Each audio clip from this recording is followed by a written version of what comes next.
Sirene meraung memecah keheningan malam. Tapi yang terdengar berikutnya bukanlah dentingan lonceng perang, melainkan bisikan halus di dalam kepalamu. Kamu berdiri sendirian di tengah padang kosong, di mana benteng-benteng dan senapan telah lama terbakar. Namun luka yang paling dalam tak tampak pada bangunan atau tanah. Ia tersembunyi di dalam batinmu. Ada sesuatu yang terus bergetar di sana. Ketakutan, kemarahan, bahkan sebuah keheranan yang mengerikan. Bagaimana mungkin hati manusia bisa begitu mudah dibentuk menjadi mesin pembunuh? Inilah paradoksnya. Dalam perang, kita mempelajari strategi dan senjata, tetapi jarang menyelami apa yang sebenarnya terjadi di dalam pikiran mereka yang bertempur. Kita memuja heroisme, namun kerap menutup mata terhadap kerusakan psikologis yang mengikutinya. Trauma, dehumanisasi, pendangkalan moral. Apa yang sebenarnya terjadi ketika manusia dihadapkan pada kekerasan ekstrem? Mengapa seseorang yang dulunya cinta damai bisa berubah menjadi pembantai hanya dalam hitungan jam? Apa yang meremukkan kesadaran dan apa yang membengkokkan realitas hingga moral pun kehilangan bentuknya? Kamu bukan sekadar penonton. Kamu adalah saksi diam terhadap reruntuhan mental yang ditinggalkan perang. Bahkan jika kamu tidak berada di garis depan, efeknya tetap menghantam secara perlahan dan diam-diam. Dalam bisnis, politik, maupun hubungan pribadi, ketika kamu menyaksikan kekerasan dan ancaman, gema ketakutan itu tetap terasa. Paranoia menyusup tanpa suara, mengikis empati, menyalakan api rivalitas, dan mempersiapkan medan perang baru dalam pikiran dan interaksi sosial. Pertanyaannya, apa yang membuat manusia sanggup membunuh atas nama negara, rasa takut, atau identitas? Mengapa perang terasa begitu alami, seakan-akan ia adalah pantulan dari naluri terdalam kita? Meski kita tahu bahwa ia bisa menghancurkan segalanya, apa mekanisme psikologis yang mampu meracuni pikiran massal hingga membuat kekerasan terasa wajar? Dan yang lebih penting, bagaimana kita bisa mengetahuinya lebih awal sebelum keterputusan itu berubah menjadi bencana berikutnya? Karena tanpa pemahaman tentang psikologi perang, kita akan terus mengulang pola yang sama, menciptakan konflik tak hanya di medan pertempuran, tapi juga di ruang relasi, di sekolah, di tempat kerja, bahkan dalam bilik suara. Inilah sebabnya mengapa topik ini bukan hanya penting, tapi mendesak. Sebelum kita bisa berbicara soal resolusi, kita harus berani menyelami akar terdalam dari perang. Bukan semata soal senjata, tapi detak jantung manusia yang terguncang. Kita perlu menelusuri lorong-lorong ketakutan dalam diri kita sendiri, untuk benar-benar memahami apa yang membuat kekerasan terus menjelma, tak peduli seberapa maju peradaban. Dan untuk itu, kita harus menyelami wilayah psikologis yang paling gelap. Apa yang tersembunyi di balik musuh, dan apa yang tersembunyi di balik dirimu sendiri.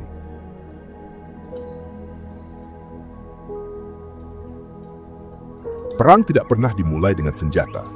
Ia dimulai jauh sebelumnya, di dalam pikiran.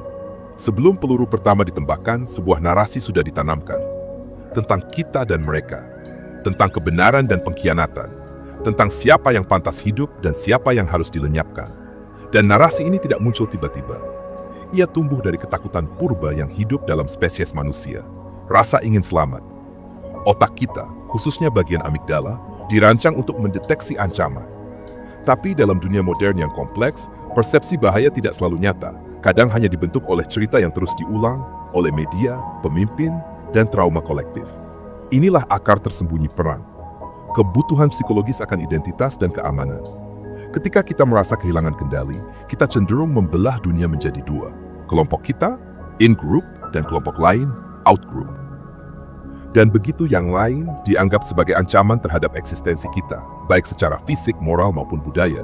Kekerasan pun menjadi dibenarkan, bahkan dianggap mulia.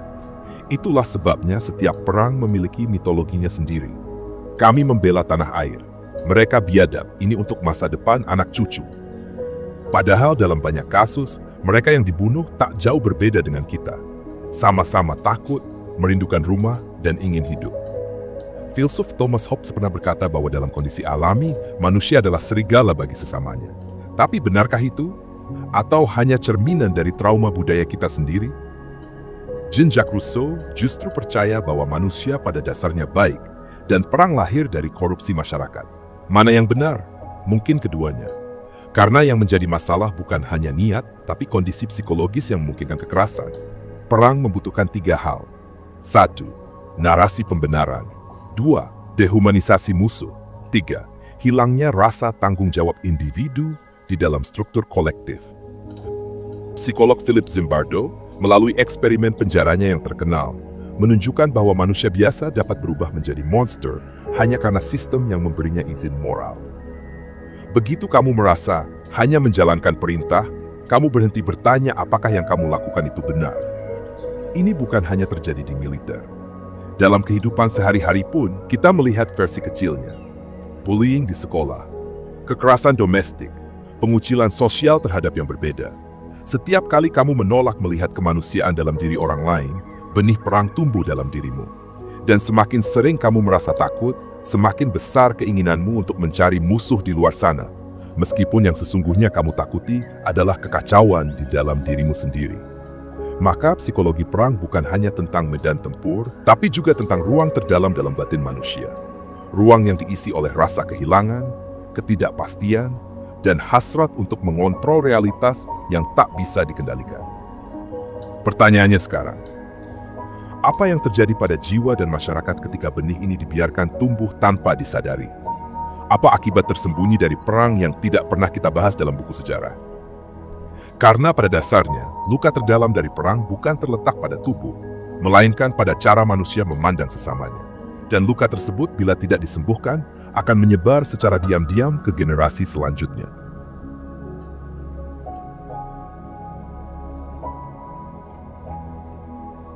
Tidak semua bom meledak dengan suara. Ada yang meledak dalam diam di dalam jiwa manusia, dalam memori kolektif suatu bangsa, dalam cara anak kecil melihat dunia setelah mendengar suara jeritan ibunya yang tak pernah pulang. Perang meninggalkan jejak, tapi tidak selalu bisa dilihat dengan mata. Ia hidup dalam bentuk ketakutan yang diwariskan, trauma yang dibungkam, dan kebencian yang diwaras sehatkan sebagai nasionalisme. Dan disinilah letak bahayanya, ketika luka menjadi budaya. Pernahkah kamu bertanya, mengapa generasi yang lahir puluhan tahun setelah perang masih bisa membenci bangsa yang tidak pernah mereka temui? Atau mengapa seseorang bisa memendam kemarahan yang tidak berasal dari pengalamannya sendiri? Jawabannya terletak pada sesuatu yang disebut trauma transgenerasional. Psikolog menyebutnya sebagai perpindahan luka emosional dari satu generasi ke generasi berikutnya. Luka yang tidak pernah disembuhkan akan mencari jalan untuk hidup kembali. Kadang lewat mimpi buruk, kadang lewat cara kita mengasuh anak, dan seringkali lewat cara kita memilih musuh baru. Tapi ini lebih dari sekadar trauma. Perang juga mengubah cara berpikir. Otak manusia dibentuk oleh pengalaman ekstrem. Dan dalam konteks perang, sistem saraf dipaksa untuk selalu waspada, untuk selalu curiga. Ini menciptakan bias kognitif seperti bias ancaman, di mana kamu mulai melihat bahaya bahkan ketika tidak ada. Lalu muncullah lingkaran setan. Ketika kamu merasa dunia berbahaya, kamu mulai mencari perlindungan. Dan dalam kondisi takut, kamu lebih mudah menerima narasi kita versus mereka. Kamu mendukung kekuasaan yang menjanjikan keamanan, bahkan jika itu berarti mengorbankan kebebasan orang lain. Ini bukan teori, ini kenyataan psikologis. Kita melihatnya dalam sejarah totalitarianisme. Dalam propaganda yang menyederhanakan kompleksitas dunia menjadi dua warna, putih dan hitam. Dan dalam budaya pop sekalipun, dari film perang hingga video game, di mana kekerasan menjadi hiburan dan darah menjadi pahlawanisme. Konsekuensi tak terlihat dari perang adalah normalisasi kebrutalan. Saat anak-anak tumbuh dengan visualisasi kekerasan, dengan lagu kebangsaan yang memuliakan kematian, dengan kisah-kisah pahlawan yang diukur dari jumlah musuh yang ditumpas, mereka tak sadar sedang diwarisi psikologi yang sama, bahwa untuk menjadi kuat, kamu harus mampu membunuh, bahwa untuk bertahan, kamu harus menghancurkan yang lain duluan. Dan ini tidak hanya merusak mereka yang kalah, tapi juga mereka yang menang. Karena pada akhirnya, siapa yang benar-benar menang dalam perang? Apakah itu negara yang mengibarkan bendera? Atau mereka yang berhasil menjaga sisi kemanusiaannya tetap hidup? Setiap perang melahirkan lebih banyak tentara daripada guru, lebih banyak benteng daripada jembatan, dan lebih banyak rasa curiga daripada kasih sayang.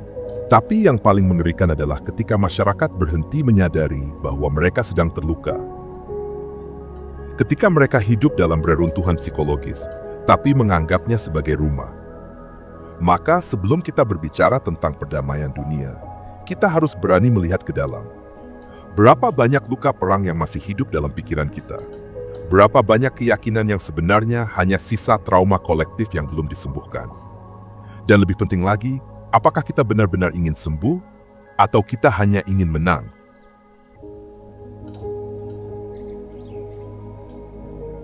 Seseorang berdiri di tengah reruntuhan kota yang pernah ia sebut rumah. Asap masih naik dari puing-puing. Tak ada suara, kecuali detak jantungnya sendiri. Berdegup cepat, bingung antara takut atau masih hidup. Lalu perlahan, ia mulai menulis di dinding yang gosong. Aku tidak ingin membalas. Aku hanya ingin berhenti mewariskan rasa sakit ini. Itulah awal dari pemberontakan sejati. Bukan pemberontakan dengan senjata, tapi dengan kesadaran. Untuk membebaskan diri dari psikologi perang, kamu harus melakukan hal paling radikal yang bisa dilakukan oleh manusia modern. Menolak untuk ikut serta dalam lingkaran kebencian. Ini bukan jalan yang mudah, karena seluruh sistem sosial dari media, pendidikan hingga politik telah dibentuk untuk membuatmu percaya bahwa musuh itu nyata dan perlu dihancurkan. Tapi sejarah membisikkan sesuatu yang lain, bahwa para pemberontak sejati bukanlah mereka yang melempar batu, tapi yang menghancurkan cermin tempat kebencian diwariskan. Lihatlah sosok seperti Viktor Frankl, seorang tahanan kamp konsentrasi yang kehilangan seluruh keluarganya.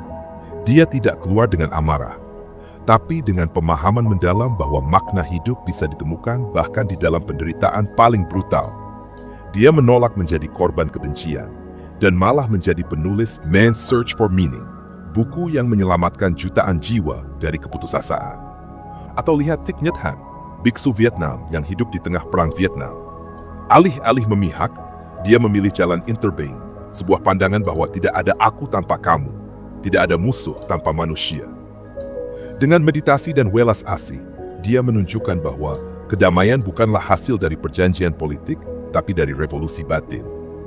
Pemberontakan sejati dimulai ketika kamu berhenti mencari siapa yang salah, dan mulai bertanya, bagaimana cara aku berhenti menjadi bagian dari sistem ini? Mulailah dari dalam. Perhatikan bahasa yang kamu gunakan setiap hari. Berapa banyak dari itu yang dibentuk oleh narasi perang, tentang menghancurkan target, menaklukkan pasar, menggempur lawan. Ketika bahkan mimpi pun disebut medan tempur, kita tak sadar sedang hidup dalam metafora kekerasan. Gantilah dengan bahasa kehidupan. Membangun, merawat, menghubungkan. Kemudian perhatikan juga hubunganmu dengan orang lain. Apakah kamu mendengarkan untuk memahami atau hanya untuk membalas? Apakah kamu menganggap perbedaan sebagai ancaman atau sebagai kesempatan untuk memperluas pandanganmu? Ini adalah bentuk pembebasan psikologis yang tidak spektakuler, tapi radikal. Dan akhirnya, hadapi lukamu sendiri. Beranilah melihat trauma yang kamu warisi dari keluarga, dari budaya, dari sejarah bangsamu. Karena hanya dengan menyadarinya, kamu bisa memilih untuk tidak meneruskannya. Dalam dunia yang terus-menerus mengajarkanmu untuk menjadi kuat dengan cara yang keras, mungkin tindakan paling revolusioner adalah menjadi lembut. Karena kelembutan adalah hal pertama yang dibunuh oleh perang dan satu-satunya yang bisa menyembuhkan setelahnya. Pemberontakan ini bukan soal melawan, tapi soal keluar dari permainan, keluar dari logika menang kalah, dan memasuki realitas baru di mana kamu tak perlu membuktikan siapa yang benar, cukup hadir sebagai manusia yang utuh. Kamu punya pilihan, menjadi bayangan dari luka lama atau cahaya dari masa depan yang berbeda.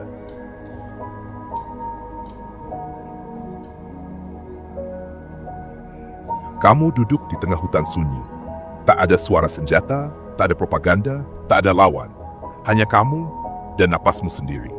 Dan untuk pertama kalinya kamu sadar, perang itu bukan tentang senjata, bukan tentang tentara, bukan tentang wilayah. Perang itu adalah keadaan batin, sebuah medan konflik yang dimulai di dalam dirimu jauh sebelum peluru pertama ditembakkan. Selama ini, kamu mengira bahwa dunia luar menciptakan luka di dalam. Tapi ternyata dunia luar hanyalah cermin dari luka yang belum selesai kamu hadapi. Dan selama luka itu tetap tersembunyi, kamu akan selalu mencari musuh di luar sana. Itulah kebenaran terakhir. Musuh terbesarmu bukan siapapun di luar dirimu, tapi narasi dalam dirimu yang membuatmu terus memilih jalan kekerasan. Selama kamu belum menyadari bayangan di dalam, kamu akan terus percaya bahwa kekacauan datang dari luar. Padahal, perang yang sesungguhnya terjadi di ruang sunyi antara dirimu dan ketakutanmu sendiri. Saat kamu mulai melihat, benar-benar melihat, kamu akan menyadari sesuatu yang menggetarkan. Bahwa dalam setiap perang, ada dua pihak yang sama-sama manusia. Sama-sama takut, sama-sama ingin pulang. Sama-sama pernah menjadi anak-anak yang memimpikan dunia yang lebih damai daripada yang mereka warisi. Dan jika kamu bisa melihat itu, jika kamu bisa menatap musuhmu dan tetap melihat kemanusiaan di balik kebencian, maka kamu sudah memenangkan perang paling besar. Perang melawan ilusi pemisah antara aku dan yang lain. Kamu akan sadar bahwa setiap kekerasan yang kamu tolak, setiap narasi perang yang kamu ubah, setiap trauma yang kamu sembuhkan, adalah sebuah revolusi kecil. Dan dari revolusi-revolusi kecil, itulah masa depan dibangun. Kebangkitan tidak datang lewat pidato politik. Ia datang saat seseorang dalam diam memutus rantai dendam yang telah diwariskan selama generasi. Mungkin itu kamu. Mungkin kamu adalah titik diam di tengah dunia yang bising. Mungkin kamu adalah satu suara lembut yang cukup berani untuk berkata, "Aku tidak akan ikut berperang lagi, baik dengan tangan maupun pikiran." Dan itulah paradoks terakhir, bahwa kamu tidak mengalahkan perang dengan menjadi lebih kuat darinya. Kamu mengalahkan perang dengan menjadi terlalu sadar untuk ikut bermain. Sekarang, biarkan dunia bertanya, di mana pertempurannya? Siapa musuhnya? Mana bentengnya? Dan kamu bisa menjawab dengan senyum tenang, sudah tidak ada, karena aku sudah pulang ke dalam diriku sendiri. Itulah akhir dari psikologi perang, dan awal dari manusia yang benar-benar bebas.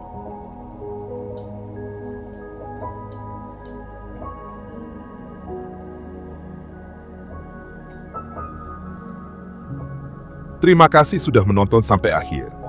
Jika video ini bermanfaat, bagikan kepada orang-orang terdekat, dan jangan lupa subscribe untuk mendukung channel ini. Tinggalkan juga komentar atau pemikiran Anda di bawah. Saya selalu senang membacanya. Semoga hari Anda dipenuhi kebahagiaan dan energi positif.